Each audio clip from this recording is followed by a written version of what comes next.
Depuis plusieurs jours déjà, la campagne de vaccination nous mobilise.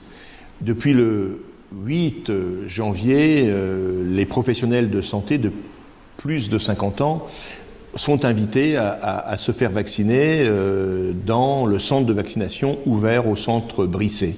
65 personnes sont déjà vaccinées. Depuis le 12 janvier, depuis hier, mardi, ce sont les personnes de l'EHPAD, de la maison de retraite Brisset, qui peuvent se faire vacciner, à la fois les soignants, mais également, évidemment, les pensionnaires. Et puis, à partir du 18 janvier, ce sont les personnes de plus de 75 ans qui pourront se rendre également au centre hospitalier Brisset.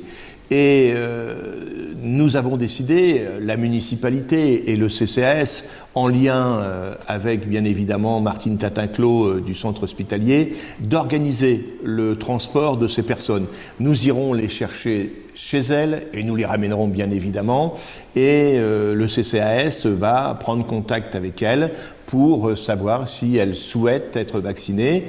Lorsqu'elles arriveront au centre hospitalier, un médecin les accueillera pour reprendre un certain nombre d'informations avant la vaccination, et pendant un quart d'heure, elles resteront dans une pièce voisine avec une à deux infirmières pour voir s'il n'y a pas eu de problème, et pour l'instant, il n'y en a pas. Et puis il y aura, comme nous y étions engagés, à partir du 15 février, la campagne grand public Salle de Mal. Pourquoi le 15 février ?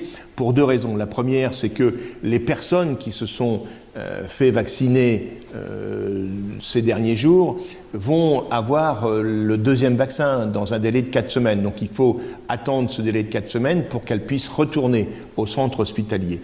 Et la deuxième, c'est tout simplement le département de l'Aisne dispose d'un stock hebdomadaire de 5000 doses, et qu'à partir de février, ce sont 10 000 doses. C'est-à-dire que le stock sera chaque semaine doublé pour justement assurer dans le département et à Hirson, Salle de Mal, pour l'ensemble du pays des Trois-Rivières, le lancement de cette campagne de vaccination grand public.